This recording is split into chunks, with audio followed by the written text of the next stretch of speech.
Hello, universe. It is 6. Is it 6? I don't think it's 6 yet. But we're close. No, we're not quite there. It is... Oh, shit, it's 6:02. Well, here at 6 o'clock on Wednesday, the 9th of August, I am, again, 3 episodes behind. But I can get at least 2 done today. Whether I can get the third one in looks doubtful. Which means if I can double dip tomorrow, I'm back on schedule. That's the plan. So far, executing plans in August has been my weakness, so I don't necessarily want anyone to think I'll be able to carry through on this plan, but the 2 today, well, I wanted to talk primarily about why I left the bong and the torch in the backyard. Damn. That wasn't what I got on to talk about, but that's going to have to be corrected, so should I correct it now? Pause. Okay.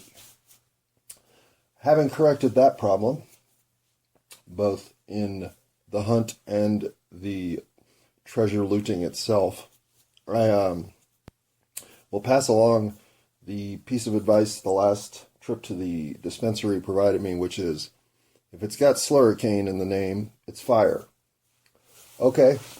So, as a 54-year-old, thank you for speaking 21st century lexicon. That makes me feel cool. But 2, fireweed to me is cerebral. And this is stony weed, which is okay because I can feel my eyelids drooping as we speak. You will be talking here whatsoever, so as I speak. But in this sort of existence, I never take anybody's opinion on weed ever seriously, because I really do believe different weeds have different effects on different people anyhow. So your opinion is only your opinion. There's really no cross-reference of what my opinion is based on whatever the chemical cannabinoids active in the specific combination that this plant created have on both of us. So this is kind of a tangent into what we're going to talk about today, which is why we're so fucking dupable. Pause. Okay. And the second, or cooperative concept I was going to talk about in this next recording is how a liar takes advantage of all of this. And I don't think I spent enough time speaking about the calculated nature of my lying and the sophisticated network of cooperative truths and lies that would be woven into enough of a narrative that, yeah, I was probably full of shit about some stuff, but man, some shit I probably wasn't. And figuring out what was what, well, that was up to you. And since I was the ultimate source of arbitration, really the only things that would get you in trouble were cracks in your story. Like, people would eventually give you the benefit of the doubt based on a number of these reasons that were dupable. But it didn't take much counter evidence for their trust to dissolve. And what I'm hoping is that through explaining some of the ways that we are all duped, myself included, I don't take myself out of the brainwashing category here. I mean, we are given a certain level of information upon which to make decisions. If there's other information that's hidden away, that's obscured from us, that is decided to counter the constructed narrative to be pertinent, probably somebody in here lying themselves, all those things, whatever it may be, keep us from being fully informed and take away our leverage when it comes to actually knowing the truth and making decisions based therein. Now, I know there's a lot of defeatism around this. People saying, well, fuck, man. You have a very rosy picture of what the world could be compared to what it really is. And, I agree. I'm a very simple person. I think in lines that are drawn with, one of the things on my list is, there are 2 types of people in this world. There are dominators and there are cooperators. And I don't want to start there because I want to go back to the example of this shit is fire. And Well, do I want to start with misinterpretation? Because that's another reason that we're dupable. No, I'm going to go instead with how much now we want to only experience the best if somebody else out there keeps telling us this is the best, this is the best, this is the best. Um, I I don't think any of us should have a truth meter more instinctive or more reliable than the one that's inside our own head, the one that's inside our heart, our emotions, wherever it is that flutters, and you think that's a lie. That you should believe. So the rest of it, boy, I don't know. It's like listening to a bud tender tell you this is fire. What information do you really have? Not much. But by doing a slight investigation, sampling some of the opportunities right in front of you and deciding which one's fire yourself, well, now you've got a basis for something that you can repeatedly stand firm on. And yeah, this is a dumb example, but it's become critical, I think, that those of us who see the lies at least start challenging those who are falling for the lies if they've got the foundation that they think is fire, or if somebody just told them that shit's fire, baby. And that's what they're going with. So, are we dupable? Fuck yeah, we are. We're all dupable. We're all being duped as I speak, for sure. Even those of us who are tricky enough to be doing the duping, yeah, you're not the highest fish on the chain, that's for fucking sure. You may be in on some of the shenanigans, but trust me, you're a pawn to the shenanigan game just as much as the rest of us. And the worst of it is that the top shenanigan pullers of all are fucking smart and good at what they do. The best at what they do. So good at what they do. They've never been identified. And I doubt in this next round of upheaval, they'll be identified then. They are truly the capable among us, fulfilling a role of tactical satisfaction, I suppose. Some level of self-defeatism toward the universal constants of anarchy and chaos. There's intellectual or mechanical justification for the domination point of view.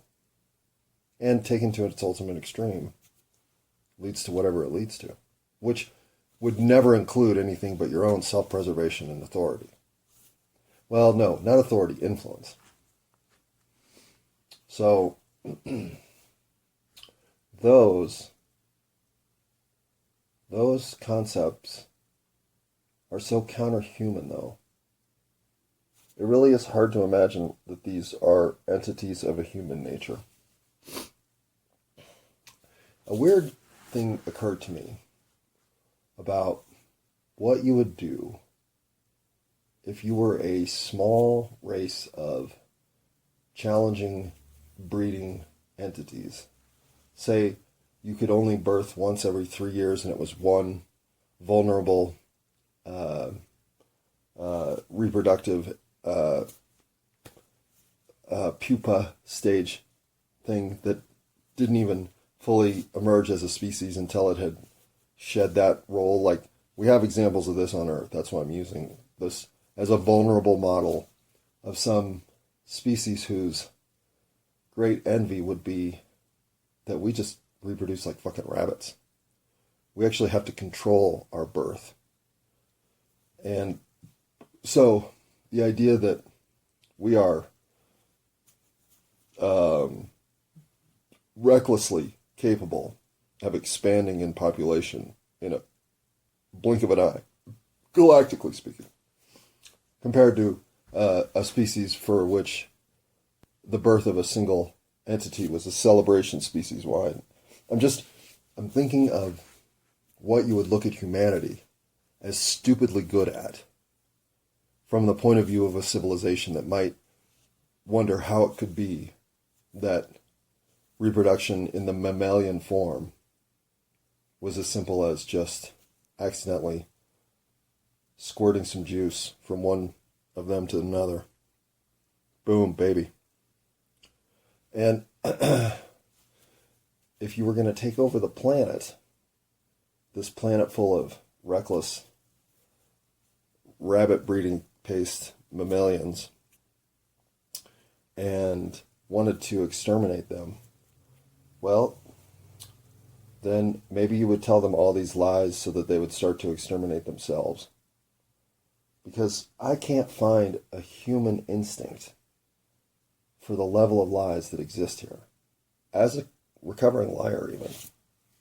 And I know that maybe if you enabled me in my absolute worst, I've always wondered if I might be Alan Dulles reincarnated. Because that motherfucker was a fuckstick. But if...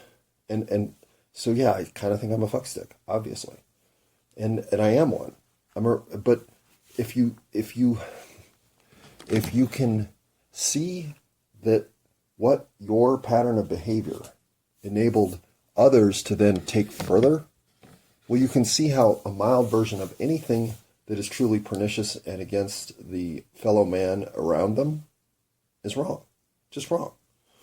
It doesn't matter if you'll only take it to blankety blank level, because you taking it to that level enables the motherfucker who will take it to whatever level it takes. He sees other people playing the game and bam, he becomes a game player. But he doesn't have a switch that says off. This is what I didn't realize. And what I feel like I'm making up for now is, okay, if I had an off switch, and I in fact had a reverse switch, then everybody who I enabled on the way up just by acting the way I did at least needs to hear I was wrong. Lies are wrong. The truth is no big deal. That's the funniest thing about it. The truth is easy to swallow because it continues to build the same story across all of the narrative. It's the lies that start to make people fucking crazy. Because they know they're being lied to, but nobody has the time to figure it out. Except the liar, who's come clean. Because now, even though I eat peanut butter with my pinky, I've gotten sophisticated enough in my truth-telling to spot lies almost reflexively. And at first I didn't believe this, because I was spotting lies everywhere. I thought I had once again rebounded into a situation where if I don't take a sip of this Sandia sweet watermelon soda, that peanut butter is going to make my voice worse.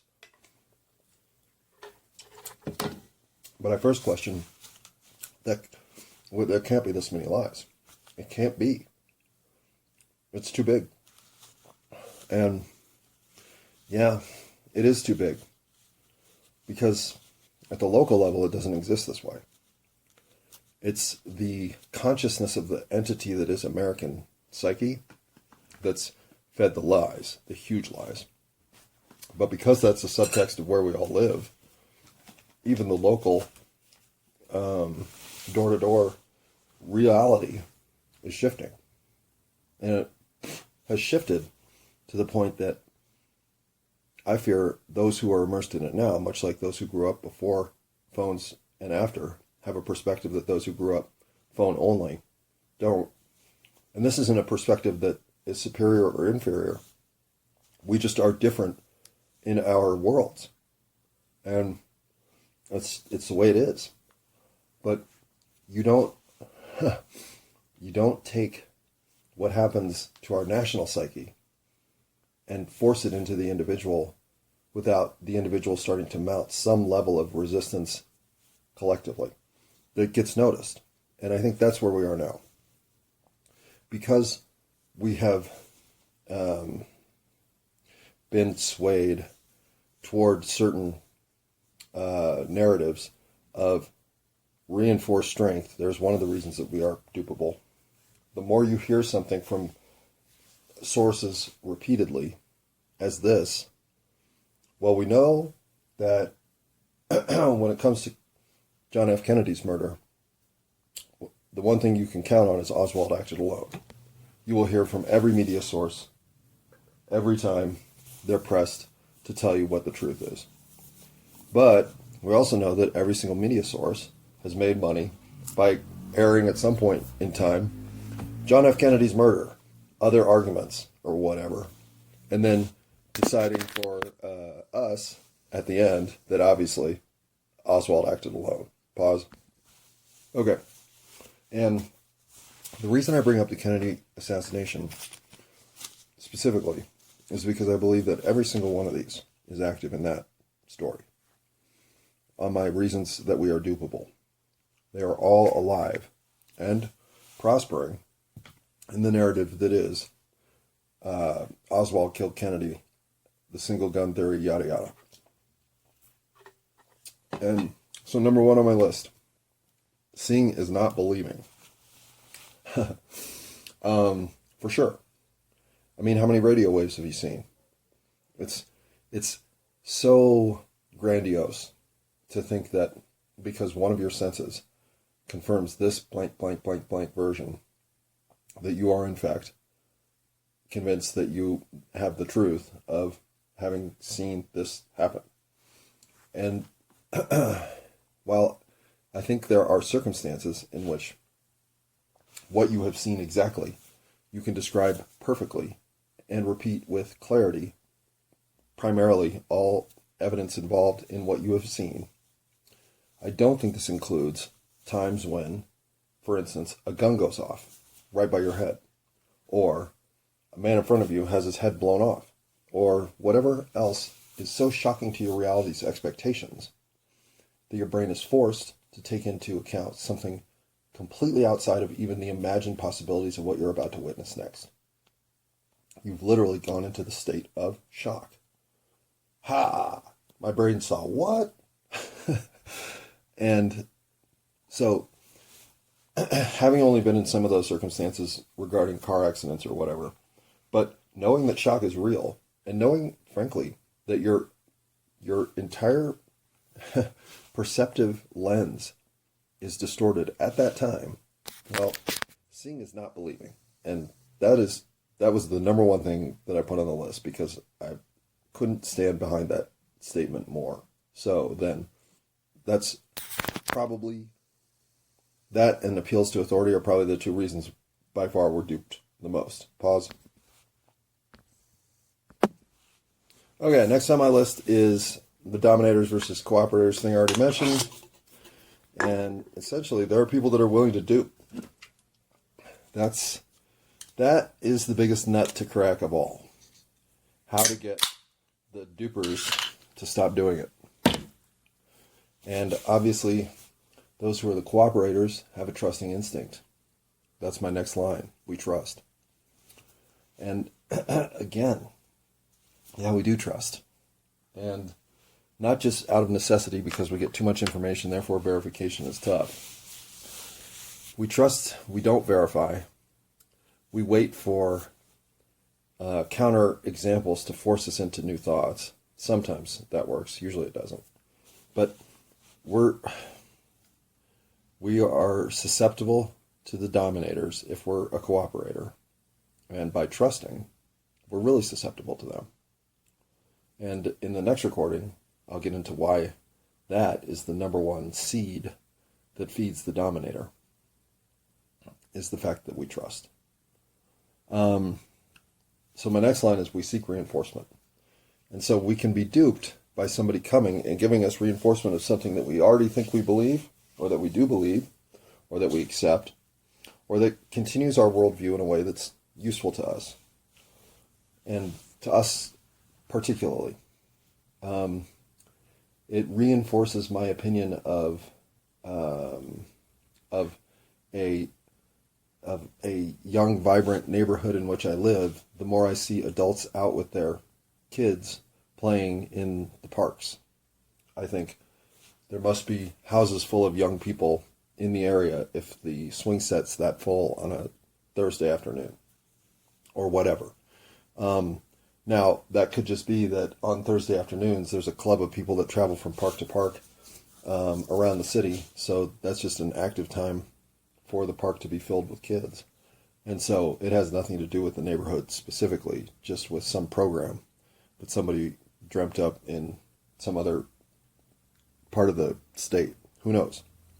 So, but once that view is in my head, then someone comes along and says, hey, did you know that Denver's got the highest birth rate of any city in America right now? I'd be like, fuck, I totally believe that, because, man, my parks are filled with kids. And all of a sudden, my reinforcement of my worldview is now gaining ground.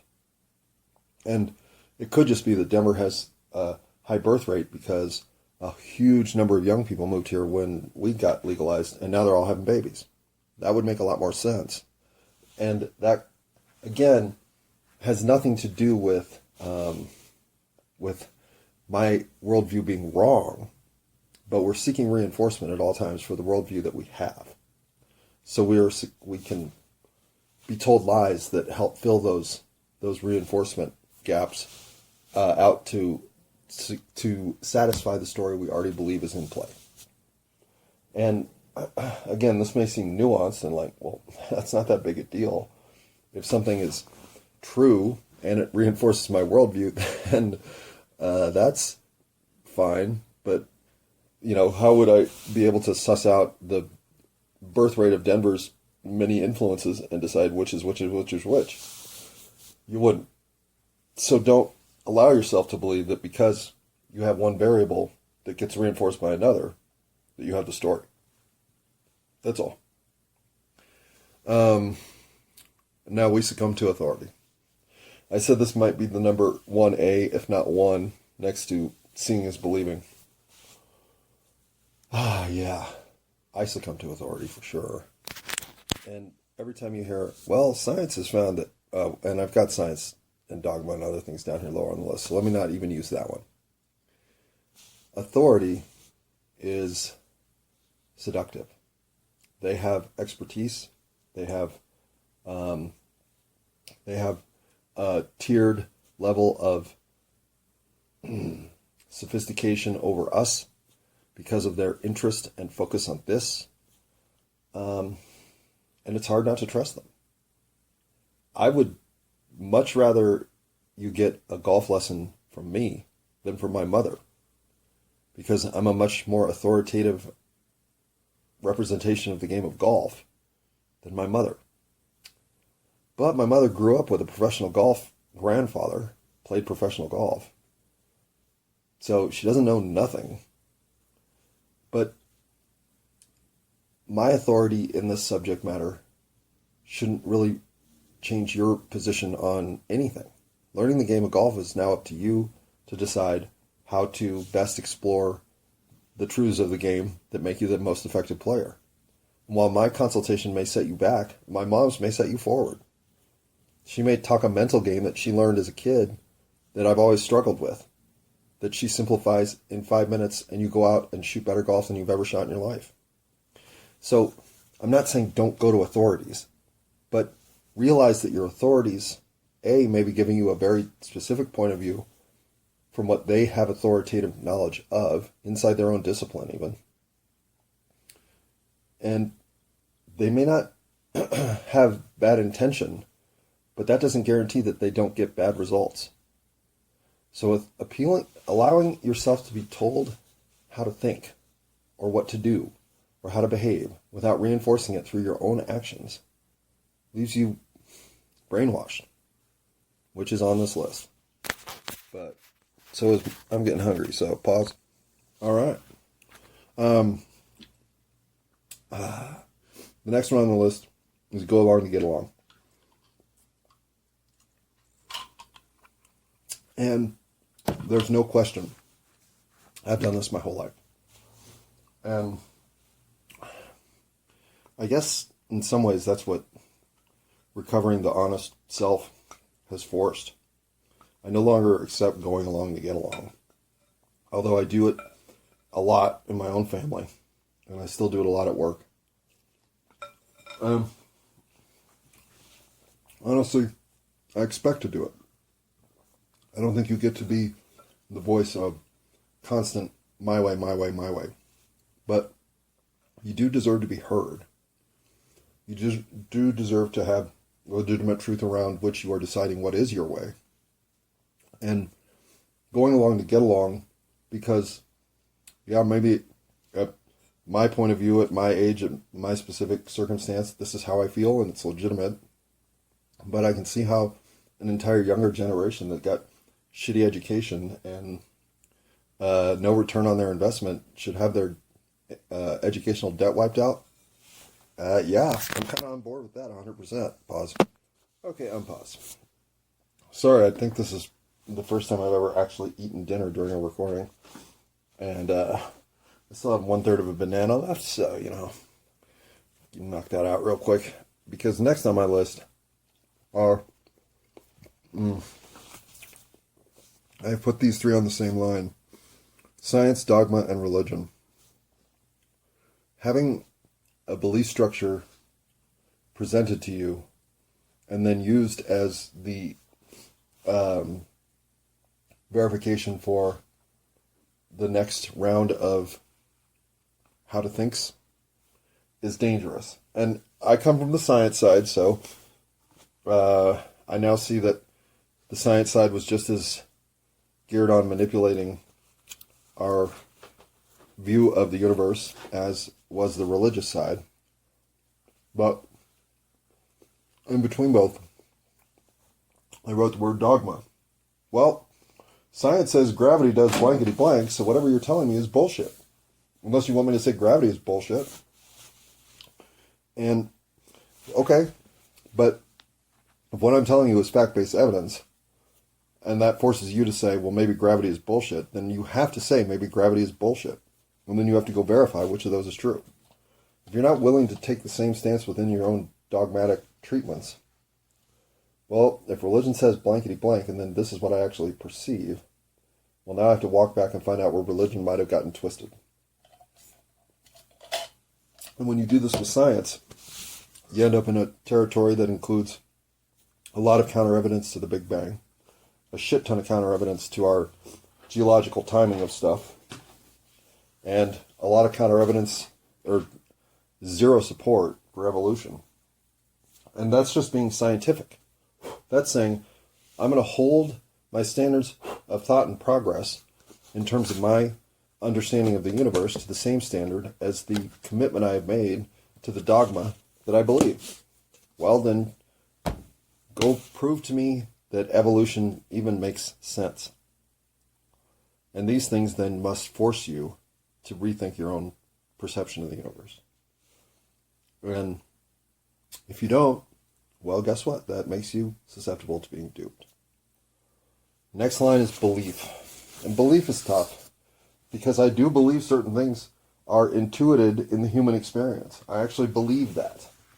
Now, my evidence for that is shaky, and certainly is a one-off, and involves me telling stories about myself.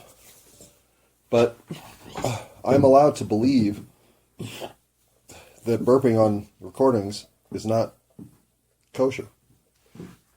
Even though I really don't know what kosher means, except I think a rabbi has to bless a lamb or something. So my beliefs are also full of mockery and shit. I'm aware of this. So deciding what I believe is true is a line that you should be very careful to walk, because you only believe stuff. And belief is a very human experience. You can believe whatever the fuck you want. It doesn't make it true. So you're definitely susceptible to being duped by a guy with peanut butter on his finger telling you, yeah, this is totally kosher. This is the way they do it in peanut land. Pause. All right, now does that have anything to do with belief? Probably not. But I keep talking about how that all them people from peanut land and their pinky licking peanut butter method of ingestion over and over again, well, repeat the message long enough and you'll start talking about those pinky licking peanut land people yourself. It's just the way shit goes. We are certainly susceptible to repeated messages. And frankly, I believe we're made up to see consistency in patterns and notice the inconsistencies. Pause. Oops. See, that's another problem with the pause button right there. Okay, and God forbid, hello God, that you combine repeating the message with something that strokes you, whether that be sex or money or fame or whatever. But if you are given a repeated message that is returning some sense of personal gain, as it's defined in this cultural civilizational moment in time, boy, does that become hard for you to believe might not be true. So, being stroked, being given some level of grandeur through a message makes you awfully capable of repeating that message. All right. And then once you've gotten some level of pussy or payday or press acknowledgement, you got to protect that shit, right? Got to keep what's yours that proves your value intact. And if that requires passing along some possibly untrue statements while protecting what's ours that's established matters. And so maybe you did find a pedophile among the ranks of priests here in Philadelphia. Just one bad apple in the entire fucking group. Oh, there's a second one in the same church? Well, obviously that church is the problem. And your investigation found another one across town? Well, this is a good time to shut your investigation down. Because we find another one, or two, or 74. It's going to be hard to pass along the message that we are the moral authority on blankety blank. Because, so, I'm not saying everyone's a pedophile inside the Catholic Church. I, for instance, am not. But, if I were a priest inside the Catholic Church, should I be investigated? Well, from the point of view of somebody outside of that, yep. And that is tied with maintaining the status quo is important to us. We don't like rocky boats because we don't have enough time to perceive all the things that might be the variables in play that matter. Whereas in the status quo, yeah, fuck man, shit just kind of rolls. I ain't got to think about dick because I think about pussy. I mean, you don't have to encourage tumultuous outcomes if a little passing along of a falsity. Yeah, well, we did go down to Jamaica for business. I concur with that statement's truth. Sure. Whatever. I'm just saying there are times when maintaining the status quo is enough for a lie to be accepted. Emotionally reactive. I had a hard time putting this one on the list. But it is one way that those who are willing to dominate will use it against us. And I get emotional all the time. But I always notice if my emotions aren't matching my reactionary energy. If I'm reacting with anger in a situation where I'm culpable, well, I should more be reacting with embarrassment and the desire to create restitution or something if I'm culpable. So maybe in this situation I'm not being honest with what I think drove me into this particular circumstance that was unusual. So I have to look for those motives. Maybe I find nothing and I'm holding myself to a standard that's too high, so I'm angry at myself and I have to release the fact that, hey, I'm kind of a dumb shit this way. Expect more of this or put in some safeguards against it because this is pretty much your fault. At that point, I'm gaining wisdom and I'm getting better at knowing what the world is, but being emotionally reactive can lead you to think certain ways, and if a manipulator is using that against you, you should feel that discordance, and you should investigate it. Because discordance is enough of a signal that you're not fully informed, that you should find out. And maybe you're the problem. Maybe that's why you want to stay away from chasing down these emotionally reactive disconnects. Okay, then change for the better. All right, pause one more time. Okay, next on the list I got brainwashing. And brainwashing isn't the CIA pulling you into a dark room, Stanley Kubrick style, throwing a bunch of imagery at your face with some eye-opening metal prongs keeping you awake through days of inundation till the point you think differently. I don't think. Maybe it is. But the brainwashing I'm thinking of is more how you'll get a message at your local level from what seems to be an innocuous throw-in story. But it turns out that story is being repeated verbatim across 165 markets. And I think to myself, okay, this is them creating a groupthink that we're unaware of. And by them, I mean those who control the sources of media and information dissemination. The Sinclair Group, for instance. And how their manipulation of a circumstance in which our expectations are one, but they deliver something completely different, we're then misled into this groupthink corral of which we cannot escape. We're stuck there. We've been brainwashed. And we've all, unfortunately, got these flaws in our armor. Yeah, I didn't use the word chink there. Go right down. All right. We also doubt ourselves. And this one, more than anything, can lead you to not speak up when you're the one with the truth. And this I refuse to succumb to anymore. I don't need to doubt myself. I know I'm full of holes. I know I'm full of shit sometimes.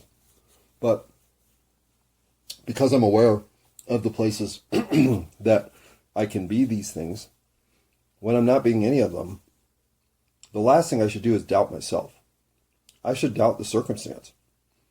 I've already gone through a whole litany of reasons that can happen to you that have nothing to do with self-doubt. So if ultimately you're allowing yourself to hear something thinking, well, I must be wrong.